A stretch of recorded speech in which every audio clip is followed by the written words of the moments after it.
You know? A mouthpiece of righteousness. So every heathen is going into captivity.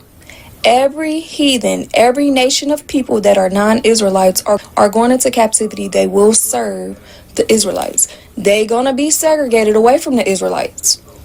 And don't even think about crossing over, because you ain't gonna be able to with your wicked thoughts in the kingdom of God.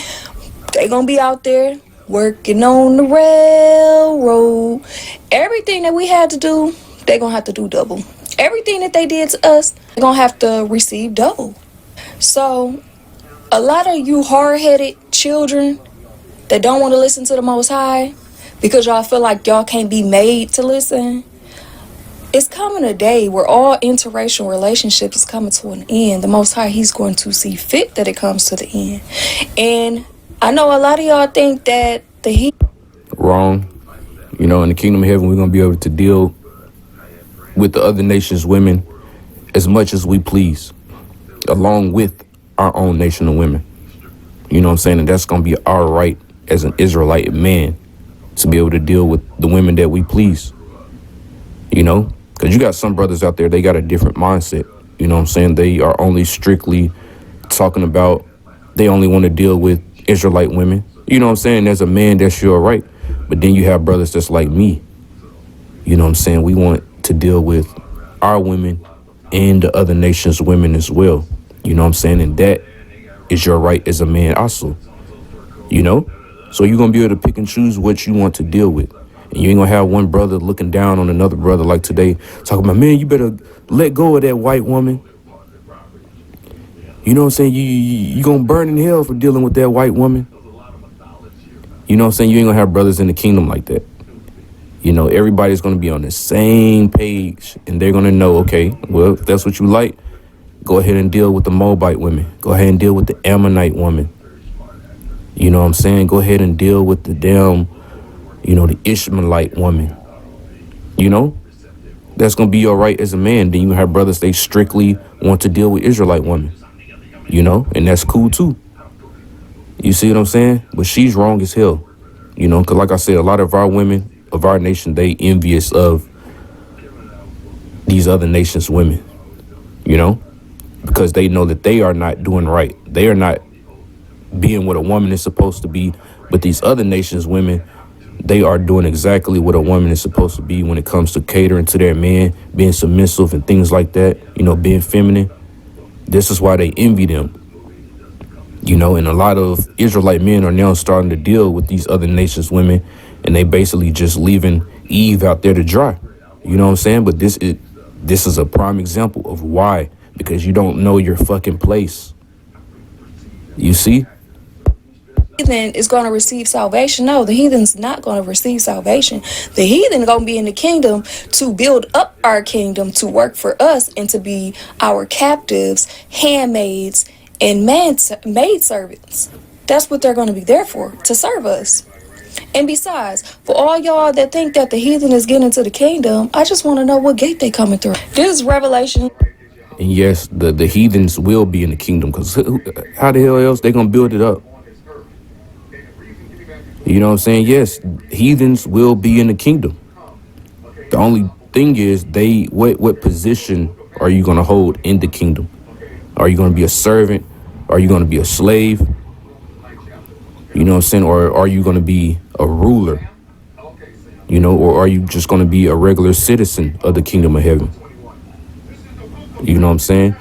And the answer to these heathens is they would be the ones building it up. They would be the slaves. They would be the workers. You know what I'm saying? That's going to be their role. But yes, they will be in the kingdom of heaven because they're going to be the ones building it up. You know? But you got a lot of people that be like, nah, heathens are not going to be in the kingdom of heaven. Yes, they will be. You know what I'm saying? They just won't have a role as an Israelite. 21 and 12, it say, and had a wall great and high, and had 12 gates. And at the gate 12 angels, and the name written thereon, which are the names of the 12 tribes of the children of Israel. Yeah, because those gates represent who the kingdom of heaven belongs to. You know, and it's going to be an order in the kingdom of heaven as well. You know, you got the Heavenly Father, Yahawah. You got his only begotten son, YAHAWASHI. You know what I'm saying? You got King David. You know, you got the 12. You know what I'm saying? You got the rest of the 144,000. And then you're going to have the regular citizens of the kingdom of heaven, which is going to be a majority of the people that's going to be in the kingdom of heaven, which is going to be a great multitude of Israelites. You know? And then you're going to have the heathens that's going to be building it up. You know what I'm saying? In complete subjection. You know, hardcore bondage and slavery. You know, they're going to be captives. And they're going to be laboring intensely. You know? So that's how it's all going to play out. So let me, this is pretty much the end of this video. What gate the heathen coming in? They ain't coming in no gate, you know what I'm saying? Because they're not Israelites, but they're going to be in the kingdom of heaven. So let's go to this video that Elder Apostle Sahar did, where he's basically, you know, he's briefly touching on this subject a little bit. Like I said, it's a video I think he did about 4 or 5 days ago. So let's go to it. We are witnessing the women's loneliness epidemic. That's who's really lonely, not men, and we're watching it in real time. Me and my bro just talked about this. This is the first time we've ever seen this many single women. That's why you have this Valentine's explosion. What the fuck is that shit about? Because they don't have Valentines. So they're supplementing affection with their fucking homegirls. Y'all made it this hard, unobtainable standard to talk to you, 50-50 conversation. You gotta have $100,000. That's why Jake men move on. That's why they deal with the other nations. That's why a lot of Jake men are dealing with Edomites. They might not openly be dealing with it. Some do, and some secretly. I am. You know, and the elder, you know, Apostle Tahar, he's definitely talking about me when he made that statement, because, you know, that's the type of women that I deal with. You know what I'm saying? These other nations' women. You know what I'm saying? I've dealt with Keisha in the past. You know what I'm saying? I'm not going to sit here and cap. But, you know, it was nothing, you know, how can I say this? It was nothing long term. You know what I'm saying? When I dealt with Keisha. You know? But these other nations' women, you know what I'm saying? The Edomite woman, you know what I'm saying? To be exact, you know, it's more pleasant to deal with them, especially in a long-term setting. You know what I'm saying? To, you know, put it plainly. Deal with Edomites. They deal with other nations, Moabites. Like I said, let some good-looking Moabite built like a Simeonite, you know, come buzzing around me. I'm going to get her, okay? I don't give a damn what Captain Tazariak says. And Captain Tazaria is a clown. You know, like I said, he's one of those Israelites that try to, he's like, what's that dude? Dr. Umar, you know, my African queen. You know what I'm saying? You brothers should only be dealing with the African queens because it's too much of them that are single. Well, how the hell is that our fault? How is it our fault that these quote unquote African queens, which they're not fucking Africans. Africans are, you know, Hamites. That's a totally different nation than us. You know what I'm saying? We are the Biblical Israelites, but, you know, Dr. Umar is a little slow, which that nigga is not even a real doctor. You know what I'm saying? But he's always talking about this African queen shit, and he's complaining, he's mad because the men of our nation are dealing with these other nations' women, and now is an epidemic as far as all these so-called black women, and the rate of singleness, you know, with them is increasing. That's not the fault of the Israelite man. You know what I'm saying? That's their fault for not being fit. First of all, they don't work out. You know what I'm saying? They don't know how to shut the fuck up. They don't know how to be feminine. You know what I'm saying? They belching and burping and all different. Shalom, Israel. First and foremost, I want to give all Honor, glory, and praise unto Yahawah, Shem Yahawashi, Shem Rakwakwadah. Double honors to the elders and apostles of Great Millstone. Shalom to mighty Akim, Wakawathim, who are diligently waiting to be delivered from this found captivity, as well as a speckled bird that may look like the other nations but are actually Yasharallah. This is Brother Kawa coming issue with another lesson.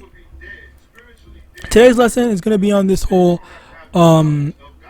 heathen wives, heathen women, heathen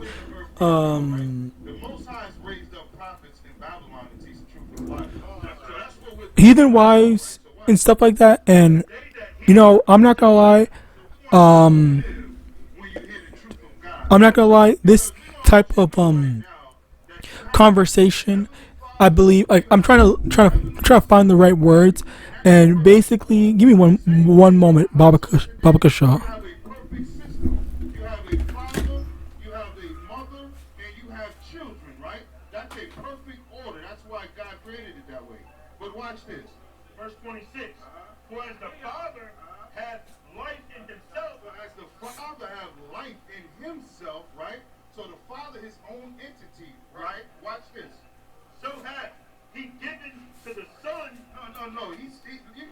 I want you to listen to this play. Don't even write right now. Listen.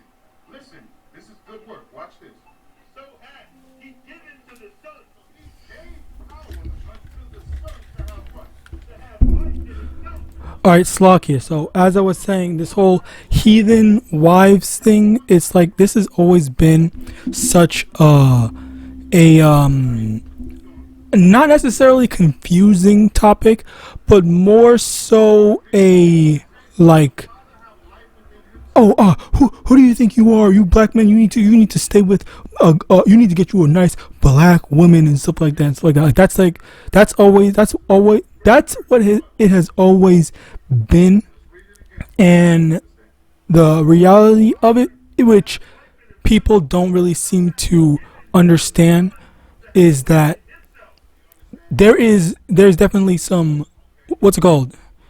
Not special treatment. What's the word? It's double standards. All right, there are double standards, and that's just the reality of it. All right.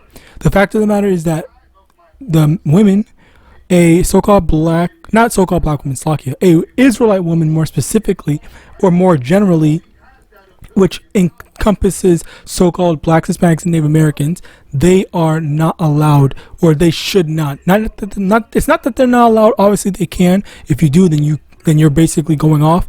But the fact of the matter is that if you are getting with a heathen man as a woman, as an Israelite woman, you are not. You are basically, what's the word?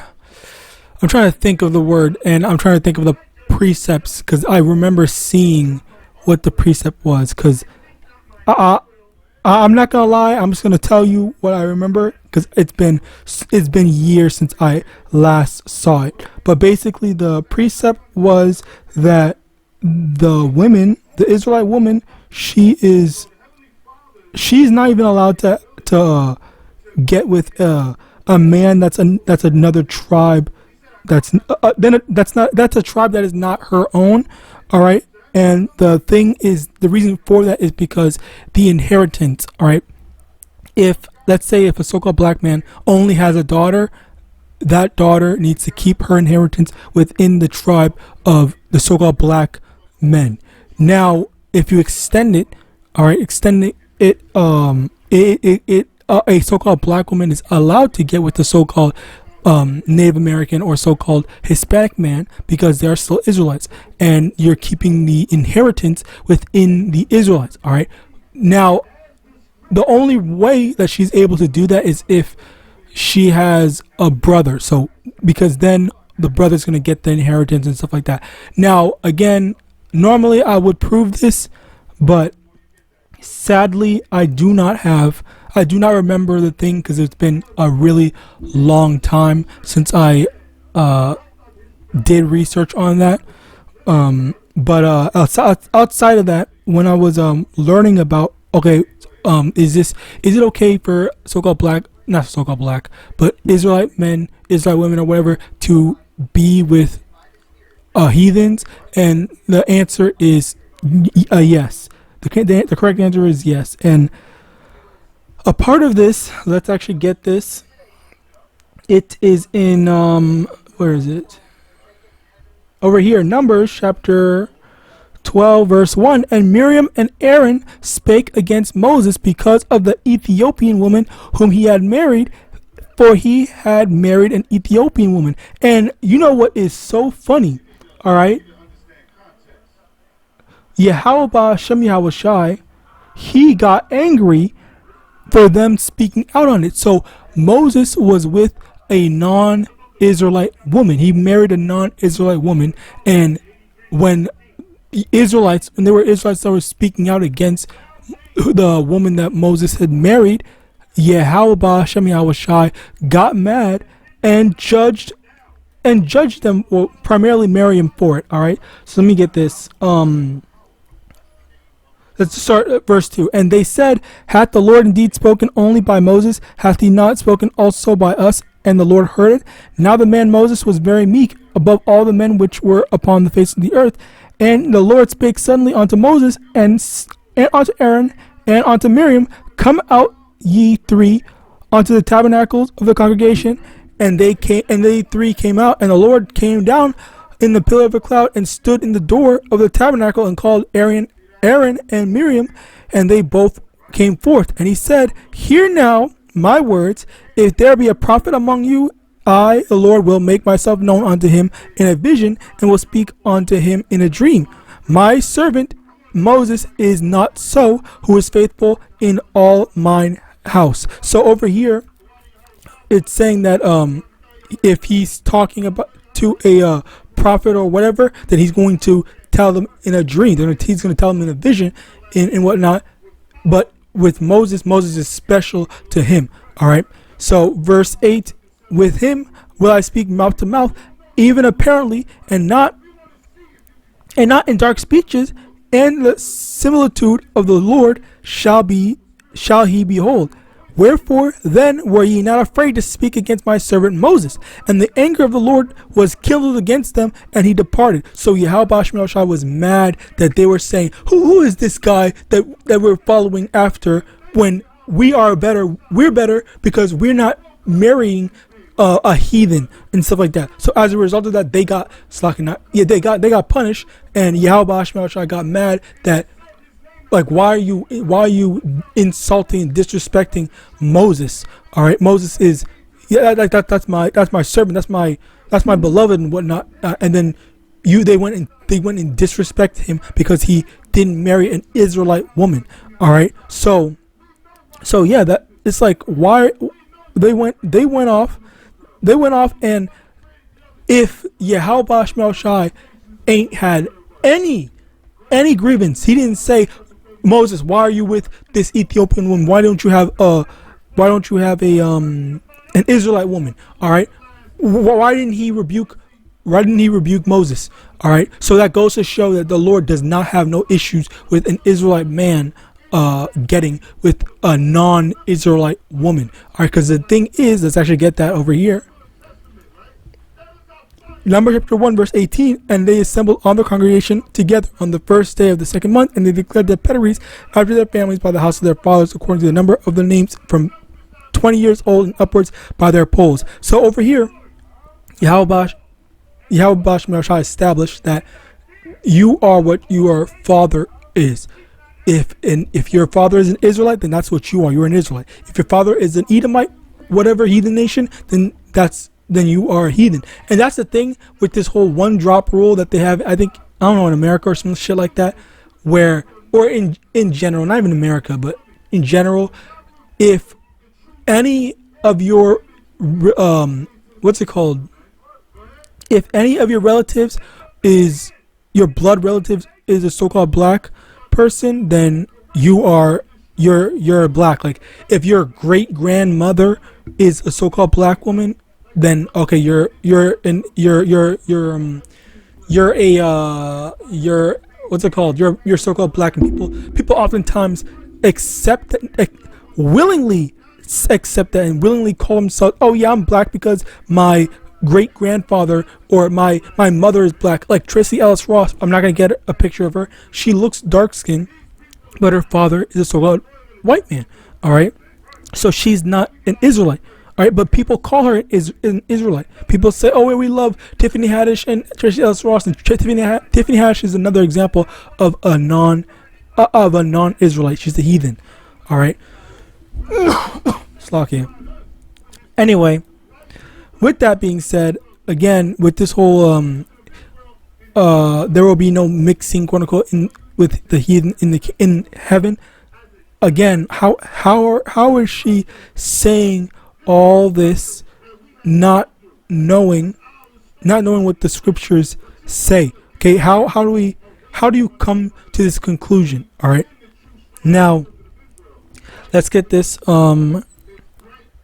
Numbers chapter 31 verse 18. This was after war. But all the women children that have not known a man by lying with him, keep alive for yourselves. Okay, so what does that mean? What does that entail? All right, do we know? Do we understand? Or are we going to pretend like we don't know what the Lord YAHAWAH is talking about in this thing? Okay, he's clearly saying that the women that are not married.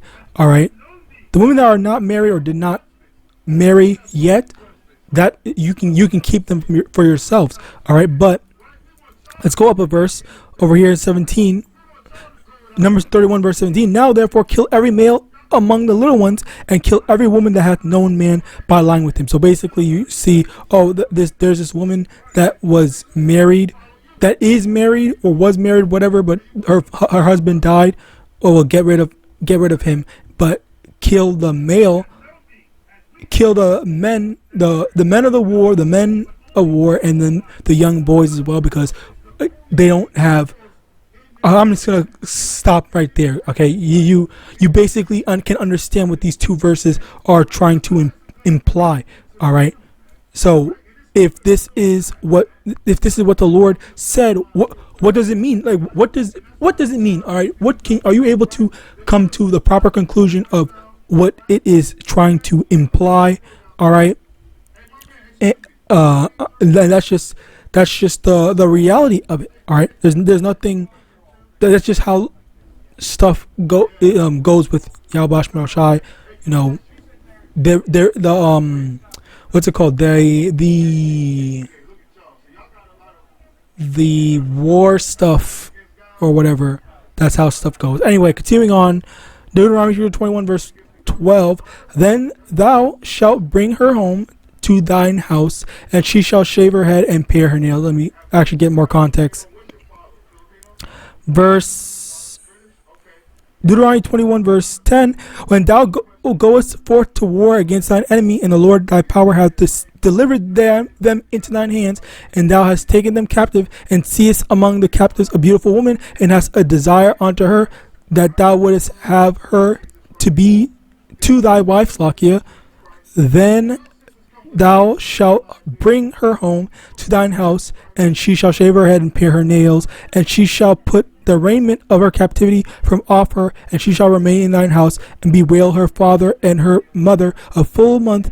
And after that thou shalt go in unto her and be her husband, and she shall be thy wife, and she shall be thy wife. So basically the thing here is that in the customs, after war, they said, okay, well, they see some nice women and whatnot, so you have to go make her your wife, and what, or if you don't have to, if you see a woman, oh hey, that woman looks nice, I'll go take her and whatnot, and I'll make her my wife and whatnot and stuff like that. Well, where even then, you know, there's the humane aspect of, okay, you know what, I'm just gonna give her some time to get it out of her system and whatnot. All right, but yeah, that's basically how the tradition went when it comes to wars and stuff like that. And we're currently in a spiritual war right now when it comes to Jacob and Esau.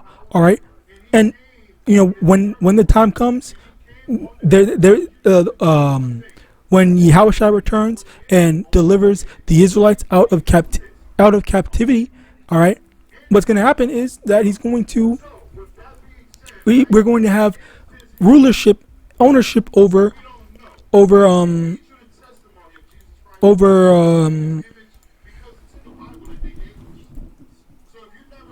Isaiah chapter 49 verse 23. And kings shall be thy nursing fathers, and their queens thy nursing mothers. They shall bow down to thee with their face toward the earth, and lick up the dust of thy feet. And thou shalt know that I am the Lord, for they shall not be ashamed that wait for me. And that's basically what's going on here, where what's going to happen with the kingdom of heaven, where the Lord's going to make it so that, okay, you know what? It's time for the Israelites to take over. And when the Israelites take over, what happens is that, okay, yeah, what happens is that when the Israelites take over, we're gonna have dominion over everything, and by extension, also the whatever women that we want, the large selection. And even then, it goes even further with this. Let me actually get this. Exodus chapter 21 verse 10. If he take him another wife, her food, her raiment, and her duty of marriage shall he not diminish. Basically, as an Israelite man, whatever. Yeah, as an Israelite man, Slakia, we are allowed to have multiple wives. We're allowed to have several different wives, is however many wives that we want. We're not limited to, oh, you have to have only one wife, or you can only have one wife. It's if you decide, okay, you know what, as a man of the Lord, you can only have one, and stuff like that. Now, are there certain exceptions? Of course, but we're not getting into that. Generally, your average person, average Israelite, they can have multiple wives. But continuing on, Isaiah chapter 4 verse 1. And in that day 7 women shall take hold of one man, saying, we will eat our own bread and wear our own apparel, only let us be called by thy name to take away our reproach. And this is another one where seven it does not literally mean 7. It's a complete number. 7 represents complete. And basically the thing here with this 7 is that 7 could mean 1, it could mean 7, it could mean 20, it could mean 1,000 and whatnot. It's all dependent on the brother. So maybe a brother might only want, or might only be capable of handling only one woman. So that's what the Lord is going to assign, if not bless, if not curse with him with, like that. It's all dependent on each individual Israelite man and stuff like that. So as a result of that, this is how things go. This is how things go, where it's not what you think. And it doesn't even say 7 Israelite women or 7 heathen women. So it could be literally any type of woman. It could be Israelite woman, it could be Edomite woman, it could be Moabite, whatever the thing. Again, goes back to what the Lord decides to give you. All right, not a matter of, I'm picking this like a freaking what's it called? What's that thing called? A music video or some shit like that? Yeah. So yeah, basically that is basically it. Let's continue. Yeah, I pray this lesson was edifying. There is going to be, quote unquote mixing, which that's not even a real word. It's just Israelite men getting with heathen women, or which is fine. All right, there's going to be that. We can get whomever we want, whatever we want, and as a result of that, that is going to be how the kingdom works. All right. So with that, I pray this was edifying. I want to give all honor, glory, and praise unto YAHAWAH, SHAMAIWAN, double honors to the elders and apostles, the great millstone of Bible and Shalom.